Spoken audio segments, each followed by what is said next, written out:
نحمده ونصلي ونسلم على رسوله الكريم اما بعد فاعوذ بالله من الشيطان الرجيم بسم الله الرحمن الرحيم ثم ليقضوا تفثهم وليوفوا نذورهم وليطوفوا بالبيت العتيق، پھر انہیں چاہیے کہ اپنا میل کچیل اتاریں اور اپنی منتیں پوری کریں اور اس آزاد گھر کا طواف کریں۔ اس آیت کریمہ میں اللہ رب العالمین نے، جیسے کہ گزشتہ کل آپ نے سماعت کیا تھا کہ حج کے لیے عام اعلان کرنے کا حضرت ابراہیم علیہ السلام کو حکم دیا گیا تھا، اور ایک قول کے مطابق نبی اکرم صلی اللہ علیہ وسلم کو آپ کو حکم دیا گیا کہ آپ اعلان کیجئے، تو میرے آقا علیہ السلام نے حج کا اعلان کیا تھا۔ اس کے بعد حج کے مسائل کچھ آئے تھے، آج آگے اور مزید بات آئی کہ فرمایا کہ پھر انہیں چاہیے کہ اپنا میل کچیل اتاریں، یعنی مونچھیں کتروا دیں، ناخن ہیں تو اسے تراشیں، بغلوں اور زیر ناف کے بال جو ہیں وہ دور کریں، اور جو منتیں انہوں نے مانی ہو وہ پوری کریں، اور اس آزاد گھر کا طواف کریں۔ اس سے علماء نے لکھا کہ طواف زیارت جو ہوتا ہے، جو حج کے ارکان میں سے ایک اہم رکن ہے، تو وہ اللہ رب العالمین نے اس کا حکم دیا کہ طواف زیارت کریں۔ اس آیت سے علماء کہتے ہیں یہ بھی معلوم ہوا کہ اللہ رب العالمین نے خانہ کعبہ کو بڑی عظمت اور شان عطا فرمائی ہے کہ کوئی ظالم، کوئی جابر شخص اس گھر پر پہلے بھی اور آج بھی اور قیامت تک کوئی اس کو قبضہ نہیں کر سکتا، اور کوئی خانہ کعبہ کا مالک ہونے کا دعویٰ نہیں کر سکتا کہ یہ لوگوں کے قبضے اور ملکیت سے آزاد ہے، اور جس نے بھی خانہ کعبہ کو قبضہ کرنے کی کوشش کی تھی تو وہ اللہ رب العالمین نے اسے تباہ و برباد دنیا میں کر دیا۔ جیسے کہ نبی پاک صلی اللہ علیہ وسلم کی آمد سے چند دن پہلے ہی ابرہا یہ بادشاہ تھا، اور یہ پورے لشکر کے ساتھ، ہاتھیوں کے ساتھ خانہ کعبہ کو قبضہ کرنے کی نیت سے آیا تھا۔ تو اور آپ جانتے ہیں کہ سورہ فیل میں اللہ رب العالمین نے اس واقعے کو ذکر کیا کہ کیسے ابابیل پرندوں کے ذریعے اللہ رب العالمین نے اس پر جو بری نیت سے آیا تھا، اس کی بری نیت کے ساتھ وہ بھی تباہ ہوا، جو ہاتھی لے کر آیا تھا وہ بھی تباہ ہوئے، اور جو اس کا حشر ہوا شاید ہی کوئی مسلمان نہ واقف ہو اس واقعے سے، ورنہ تمام جانتے ہیں۔ آگے ارشاد فرمایا ذالک ومن یعظم حرمات اللہ فہو خیر لہ عند ربہ واحلت لکم الانعام الا ما یتلی علیکم فاجتنبوا الرجس من الاوثان واجتنبوا قول الزور۔ حکم الہی یہ ہے کہ جو اللہ کی حرمت والی چیزوں کی تعظیم کرے تو وہ اس کے لیے اس کے رب کے نزدیک بہتر ہے، اور تمہارے لیے تمام جانور حلال کیے گئے سوائے ان کے کہ جن کا حرام ہونا تمہارے سامنے بیان کیا جاتا ہے، پس تم بتوں کی گندگی سے دور رہو اور جھوٹی بات سے اجتناب کرو۔ اس آیت میں اللہ رب العالمین کی حرمت والی جتنی چیزیں ہیں ان تمام کی تعظیم کرنے پر ابھارتے ہوئے ارشاد فرمایا کہ جو شخص اللہ کی نشانیوں کی تعظیم کرے جنہیں اللہ نے عزت اور حرمت عطا کی ہے، تو فرمایا یہ تعظیم اس کے لیے بہتر ہے اس پر کہ اللہ رب العالمین اسے آخرت میں ثواب عطا فرمائے۔ اللہ تعالیٰ کی حرمت کی چیزوں کے بارے میں مفسرین کے 3 قول ہیں۔ نمبر 1 قول یہ ہے کہ اس سے مراد اللہ کے احکام ہیں، خواہ وہ حج کے مناسک ہوں یا ان کے علاوہ اور احکام ہوں۔ ان کی تعظیم کرنے سے مراد یہ ہے کہ جو کام اللہ رب العالمین نے کرنے کا حکم دیا ہے فرمایا کہ وہ کیے جائیں، اور جن کاموں سے اللہ نے منع کیا ان سے بچا جائے، تو یہ اللہ کے حکم کی تعظیم ہے۔ دوسرا قول اس کے بارے میں دوسرا قول یہ ہے کہ یہاں حرمت والی چیزوں سے حج کے مناسک مراد ہیں، اور ان کی تعظیم یہ ہے کہ حج کے جو مناسک ہیں وہ پورے کیے جائیں اور انہیں ان کے تمام حقوق کے ساتھ ادا کیے جائیں۔ اور تیسرا قول اس کے بارے میں یہ لکھا علماء نے کہ اس سے مراد وہ ہیں کہ حج کے مناسک ادا کیے جائیں اور بیت حرام، مسجد حرام، مشعر حرام، بلد حرام یعنی پورا حرم شریف کا شہر جو ہے اور مسجد حرام وغیرہ، ان سب کی تعظیم کا مطلب یہ ہے کہ ان کے حقوق اور ان کی عزت اور حرمت کی حفاظت کی جائے۔ یاد رکھیے کہ نبی کریم صلی اللہ علیہ وسلم کی ایک حدیث پاک آتی ہے کہ حضرت عیاش بن ابو ربیعہ مخزومی رضی اللہ تعالیٰ عنہ اس کو روایت کرتے ہیں کہ نبی اکرم صلی اللہ علیہ وسلم نے ارشاد فرمایا کہ میری امت کے لوگ تب تک ہمیشہ بھلائی پر رہیں گے کہ جب تک وہ مکے کی تعظیم کا حق ادا کرتے رہیں گے، اور فرمایا کہ جب وہ اس حق کو ضائع کر دیں گے تو میرے آقا نے فرمایا کہ وہ ہلاک ہو جائیں گے۔ یعنی میری امت میں سے بھی جو مکہ مکرمہ کی تعظیم جو حق ہے وہ کرتے رہیں گے تو یہ بھلائی پر رہیں گے، جہاں اس کی تعظیم کو چھوڑ دیا گیا تو فرمایا کہ یہ ہلاک ہو جائیں گے۔ اور مفتی احمد یار خان نائمی علیہ رحمہ اس حدیث پاک کی تشریح کرتے ہوئے آپ فرماتے ہیں کہ یہ تجربے سے بالکل ثابت ہے کہ جس بادشاہ نے بھی خانہ کعبہ کی بے حرمتی کی وہ ہلاک و برباد ہو گیا۔ ابرہہ کا میں نے ابھی آپ کو بتا دیا۔ اسی طرح یزید کے بارے میں بھی یہ ہے کہ یزید نے بھی حرم شریف کی بڑی بے حرمتی کی تھی، تو دیکھ لیجئے کہ یزید بھی ہلاک ہوا، نہ اس کی سلطنت باقی رہی اور وہ بھی تباہ و برباد ہو گیا۔ یاد رکھیے گا کہ اللہ کی جو حرمت والی چیزوں کی جو تعظیم کا حکم دیا گیا تو اس کی تعظیم کرنے والا ہمیشہ یہ بھلائی پاتا ہے، اور جو جن چیزوں کی تعظیم نہیں کرتا وہ تباہ و برباد ہوتا ہے۔ اب ہمارے لیے اور ہر عقل مند کے لیے یہ سوچنا چاہیے کہ وہ کون کون سی چیزیں ہیں کہ جس کی تعظیم کرنا ضروری ہے۔ تو یاد رکھیے کہ ایک تو میں نے خانہ کعبہ بتا دیا، اور اس کے علاوہ علماء نے یہ بھی لکھا کہ جن ہستیوں کو اللہ کی بارگاہ میں قرب اور شرف عطا ہوا ہے اور اللہ نے ان کو عزتوں سے عظمتوں سے نوازا ہے، ان کی بھی تعظیم کرنا ضروری۔ جیسے نمبر 1 انبیاء کرام علیہم السلام، تمام انبیاء۔ نمبر 2 صحابہ کرام علیہم الرضوان۔ نمبر 3 اولیاء عظام، یعنی یہ سب ان کی نسبت اللہ سے ہے، یعنی یہ اللہ کی نسبت سے، اور اللہ نے ان کو قرب عظمت و شرف سے نوازا ہے۔ تو یاد رکھیے کہ یہ جتنی ہستیاں ہیں ان سے نسبت رکھنے والی جو چیزیں ہیں ان تمام کی تعظیم کرنے والا سعادت مند ہوگا، اور چاہے وہ انبیاء کی اگر توہین کرے گا، صحابہ کی کرے گا، اولیاء کرام کی کرے گا، یا ان سے نسبت رکھنے والی چیزوں کی تعظیم نہیں کرے گا تو وہ دنیا میں بھی برباد ہوگا اور آخرت میں بھی اس کی پکڑ ہوگی۔ اسی آیت میں اللہ رب العالمین نے ایک اور بات بھی ارشاد فرمایا کہ تمہارے لیے تمام جانور حلال کیے گئے۔ آیت کے اس حصے کا معنی یہ ہے کہ علماء نے لکھا کہ قرآن پاک میں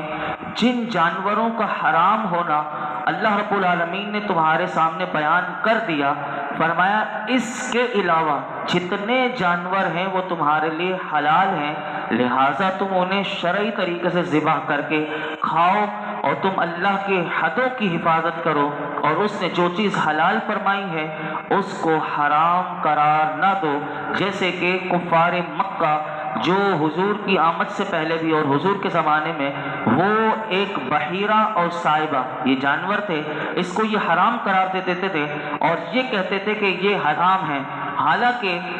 حکم یہ ہے کہ جسے اللہ نے حرام فرمایا ہے وہ حرام ہے، تم اسے حلال قرار نہ دو، اور جس کو اللہ نے حلال کہہ دیا اس کو تم حرام قرار نہ دو۔ جیسے کہ بعض لوگ اپنی طرف سے یہ بھی ایک طبقہ پایا جاتا تھا کہ جو یہ کہتے تھے کہ بعض دھاری دار چیز کی چوٹ کے بغیر مرے ہوئے مردہ جانور کا گوشت وہ اسے حلال کہتے تھے اور اس کو کھاتے تھے۔ اس کی پوری تفسیر سورہ مائدہ کی آیت نمبر 3 میں پوری گزر چکی۔ یہاں پر ایک اور بات بھی علماء نے کہا یاد رکھنے والی ہے کہ جن جانوروں کو ذبح کرنے سے پہلے اللہ کے نیک بندوں کی طرف منسوب کر دیا جائے، یہ جانور فلاں کے لیے، یعنی اس کی نسبت اس جانور کی کسی اللہ والے کی طرف کر دی جائے، اور اس جانور کو ذبح کرتے وقت جیسے شرعی طریقہ ہے ویسے ہی ذبح کیا گیا تو فرمایا وہ حلال ہے۔ اور قرآن و حدیث میں کہیں بھی ایسے جانوروں کا حرام ہونا اللہ نے بیان نہیں کیا، لہٰذا معاشرے میں وہ لوگ کہ جو بغیر دلیل شرعی کے اسے حرام کہہ دیتے ہیں، جیسے اولیاء اللہ کی نیاز ہوتی ہے، غوث پاک کی نیاز ہو، داتا صاحب کی ہو، یا کسی بھی ولی یا کسی بھی اہل بیت کی نیاز ہو، اگر وہ اسے حرام کہہ دے اور کہے کہ یہ شرک کیا تم نے، تو یاد رکھیے کہ اس نے بغیر شرعی دلیل کے اسے حرام کہا اور شرک کا فتویٰ لگا کر گویا کہ اس نے کیا کیا، اس نے گناہ عظیم کا بوجھ اپنے اوپر لیا۔ یہ میں نہیں، قرآن کی یہ آیت اللہ رب العالمین نے خود سورہ مائدہ کی آیت نمبر 87 اور 88 میں اللہ نے خود ارشاد فرمایا، یا ایھا الذین آمنوا، اے ایمان والو، لا تحرموا طیبات ما احل اللہ لکم ولا تعتدوا ان اللہ لا يحب المعتدین۔ فرمایا اے ایمان والو، ان پاکیزہ چیزوں کو حرام قرار نہ دو کہ جنہیں اللہ نے تمہارے لیے حلال فرمایا ہے۔ فرمایا حد سے نہ بڑھو، بے شک اللہ حد سے بڑھنے والوں کو ناپسند کرتا ہے۔ فرمایا وَقُلُوا مما رزقکم اللہ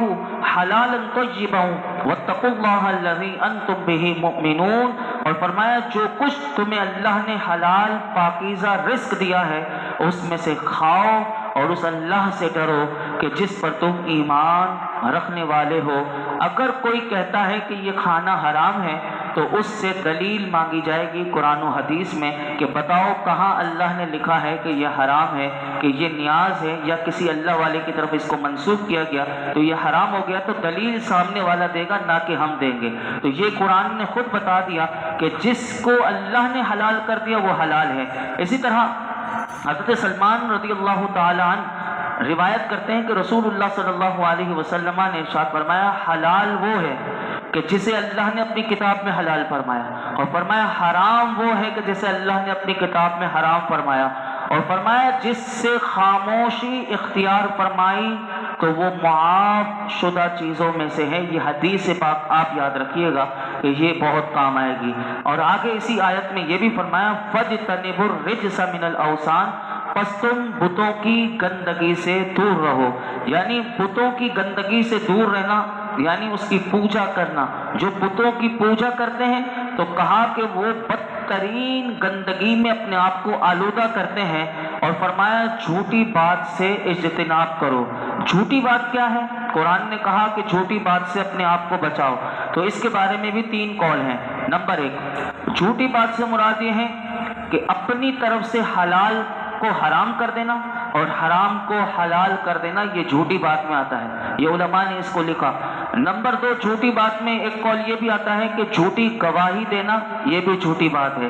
نمبر 3، جھوٹی بات میں یہ بھی آتا ہے کہ جھوٹ اور بہتان کسی پر لگانا۔ اور ایک قول یہ بھی ہے کہ دور جاہلیت میں جب لوگ تلبیہ پڑھتے تھے، لبیک اللہم لبیک، تو اس لبیک میں وہ اللہ کے نام کے ساتھ غیروں کا نام بھی ملا دیا کرتے تھے اور وہ اللہ کے شریک کا ذکر کرتے تھے، تو یہ بھی جھوٹی بات میں آ گیا۔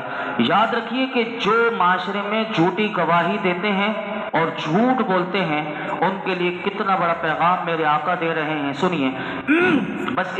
اسی آیت پر میں اپنی گفتگو سمیٹتا ہوں کہ حدیث مبارکہ سماعت کیجئے کہ حضرت خریم بن فاتق اسدی رضی اللہ تعالیٰ عنہ فرماتے ہیں کہ رسول اللہ صلی اللہ علیہ وسلم نے ارشاد فرمایا کہ صبح کی نماز پڑھ کر حضور کھڑے ہوئے اور 3 مرتبہ حضور نے یہ ارشاد فرمایا، جھوٹی گواہی شرک کے فرمایا جھوٹی گواہی ہی شرک کے ساتھ برابر کر دی گئی، جھوٹی گواہی ہی شرک کے ساتھ برابر کر دی گئی۔ اور پھر حضور نے یہی والی آیت تلاوت کی کہ فَاجْتَنِبُوا الرِّجْسَ مِنَ الْأَوْثَانِ وَاجْتَنِبُوا قَوْلَ الزُّورِ حُنَفَاءَ لِلَّهِ غَيْرَ مُشْرِكِينَ بِهِ، پس تم بتوں کی گندگی سے دور رہو اور جھوٹی بات سے اجتناب کرو،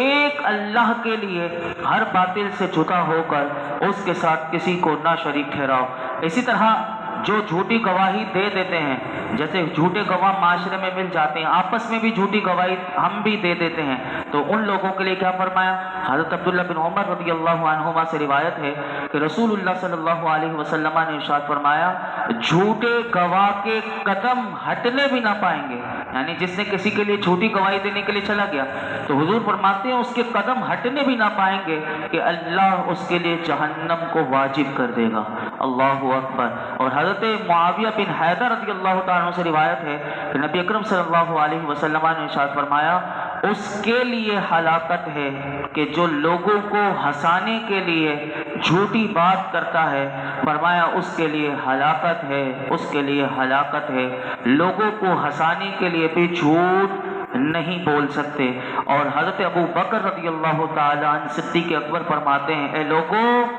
جھوٹ سے بچو، کیونکہ جھوٹ جو ہے وہ ایمان کے مخالف ہے، ایمان کی ضد جو ہے وہ جھوٹ ہے۔ تو اللہ تعالی ہم سب کو جھوٹ سے، جھوٹی گواہی سے، ہر برے کام، ہر گندے کام سے اللہ ہمیں محفوظ فرمائے۔ الحمدللہ رب العالمین والصلاة والسلام على سید الانبیاء والمرسلین وعلى آلہ واصحابہ اجمعین۔ اللہم ربنا آتنا فی الدنیا حسنة وفی الآخرة حسنة وقنا عذاب النار۔ یا اللہ ہم سب کا نماز عشاء ادا کرنا، درود پاک پڑھنا، درس قرآن سننا سنانا اپنی بارگاہ میں قبول فرما۔